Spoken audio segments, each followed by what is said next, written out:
د ازل سهار ادبي خپرونې درنو لیدونکو سلامونه، ادب او پښتنه مینه مو منئ. هیلهمند یو له تېرې خپرونې راوروسته مو دغه فاصله په خوښیو مالامال تېره کړې وي.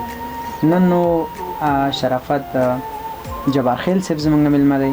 له جبارخیل صاحب څخه به د ده خواږه کلامونه او د دې تر څنګ د ادبیاتو اړوند پوښتنې تر تاسې ته رسوو. هیله ده جبارخیل صاحب تر پای چې څه وایي ستاسې د خوښۍ وړ وګرځي. جبارخیل صاحب سلامونه مو ومنئ او ډېره زیاته مننه چې خپرونې ته حاضر شوي.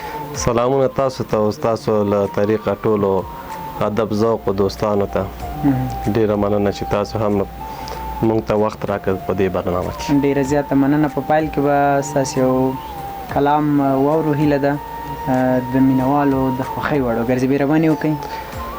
یو غزل به درته وایم چې یا مې واخله او یا سمه زندگی را، یا مې واخله او یا سمه زندگی را، یا مې خلاص له بندگی کړه یا خدایی را. ډېر عالي. یا مې واخله او یا سمه زندگی را، یا مې خلاص له بندګۍ کړه یا خدایی را. زړه سکون مې د بنده په بند کې بند دی. زړه سکون مې د بنده په بند کې بند دی. خدای خلاص مې له بنده کړه بندګي را. ډېر عالي. مننه. د سوال لپې مې نیولې ستا په در کې، د سوال لپې مې نیولې ستا په در کې. رب جار شم ستا دربار کې ګدایی را. ډېر عالي. نور څه نه غواړم ناز مه کوه مغروري. مننه. د شوخۍ بخښنه غواړم. نور څه نه غواړم ناز مه کوه مغروري. پستې شونډې دوه غومبرې اننګیرا. ډېر عالي. څومره ښه. شرافت ته چې زه کله هم مسکی شم، تو لاسونه کړي وي غېږه جنتي را. ډېره زیاته مننه جناب جبارخیل صاحب. د ژمي یخه شپه یوازیتوب او ستا یادونه لګیا یم پاکومه بې ځوابه پیغامونه. خالق یا زما که یا واخله چې ته اخلاص شم. تر څو به زه په هر مانځه کې کړم دا سوالونه. او فهیمه شاعري د هسې وخت ضایع کول دي.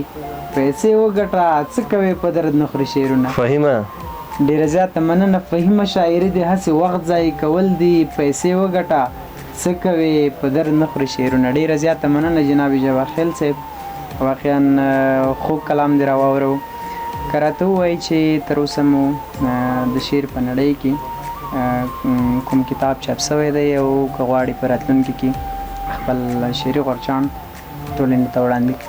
تر اوسه خو په دې اړه مو کوم فکر نه دی کړی او چاپ هم نه دی. نو ژوند که موږ سره وفا وکړه نو دا وروستۍ مسلې دي، بیا به ورسره په قراره ګورو. انشاءالله د تقدیر مسلې دي چې څه راپېښېږي. انشاءالله خدای دې داسې ورځ راولي چې ستاسې کتاب ټولنې ته وړاندې شوی وي او ستاسې مینوال ترې یو څه اخذ واخلي. یو بل انتخاب له تاسې څخه واورو.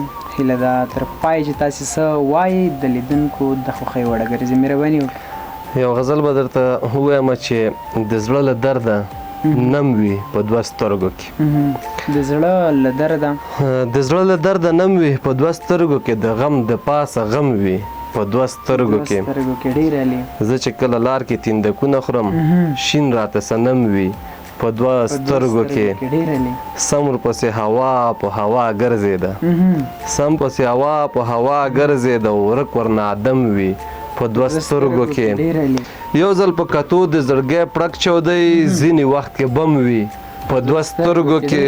کله چې د یار رقیب سره ګورې جوړ درته ماتم وي په دوه سترګو کې. پرېږده شرافت نور مې مه چېړه درد د بني آدم وي په دوه سترګو کې. ډېره زیاته مننه جناب جبارخیل صاحب. د امام منظر صاحب څو بیتونه وایو، تر هغې وروسته به له تاسې څخه پوښتنه ولرو چې که لیونی چې سړی غره ته به ځي چېرته به ځي او که ملنګ شي د بل دره ته به ځي چېرته به ځي. ستا تور کمیس راوړل څه دومره معما خو نه ده، خو که څوک ځي نو پېښوره ته به ځي چېرته به ځي. او پټ په تیاره کې په روانې جینۍ شک مه کوئ مسلمانانو خو دلبره ته به ځي چېرته به ځي. پلار ته یې وایه چې د لور څوکیداري مه کوه جینۍ ده پېغله د منظره ته به ځي چېرته به ځي. ډېره زیاته مننه جبارخیل صاحب. که راته ووایي تر تاسې وړاندې ستاسې په کورنۍ کې کوم شاعر تېر شوی و که په لومړي ځل ته پکې را پیدا سوی یو د شعر نړۍ ته کار کوي لګیا یې؟ زمونږ په کورنۍ کې خو فکر نه کوم چې څوک شاعر اوسي یا تیر شوی اوسي داسې معلومات هم نه لرم البته پوښتنه مې هم نه دی کړی په دې اړه خو فکر نه کوم چې داسې څوک وي. سمه ده. نو په دغه وخت کې ستاسې یو بل کلام اورو تر هغې وروسته به نو خپرونه رانغاړو. مهرباني وکړئ.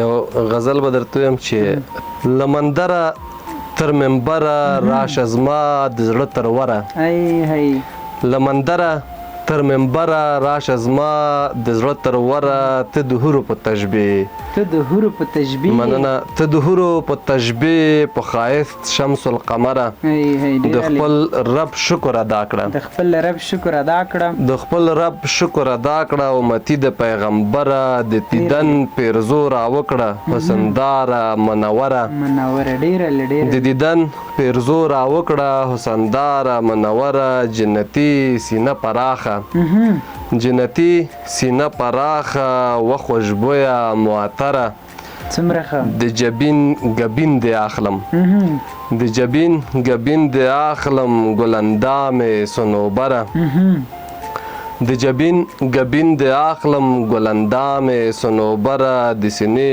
غوټۍ د ګلشه د سینې غوټۍ د ګلشه و ګلمخې چنګ کمره ته پیدا له خړو خاورو مننه ته پیدا له خړو خاورو یې په اور کې سمندره شرافت پاچا نه یې پیر ملنګ قلندره شرافت پاچا نه یې پیر ملنګ قلندره. ډیره زیاته مننه جناب جوهر خیل صاحب. هیله ده ستاسې له کلامونو لیدونکي او ټول ادبزوقي پوره خوندمن اخیستې وي. د غزل سهار ادبي او هنري خپرونې لیدونکو تر بیا چې له یو بل شاعر یا لیکوال سره د هغه پر شاعرۍ او لیکوالۍ مرکه کوو تاسې په لایزال او بخونکي څښتن ته راسپارو. هر چیرې چې یاست ښاد آباد او سوکاله اوسئ.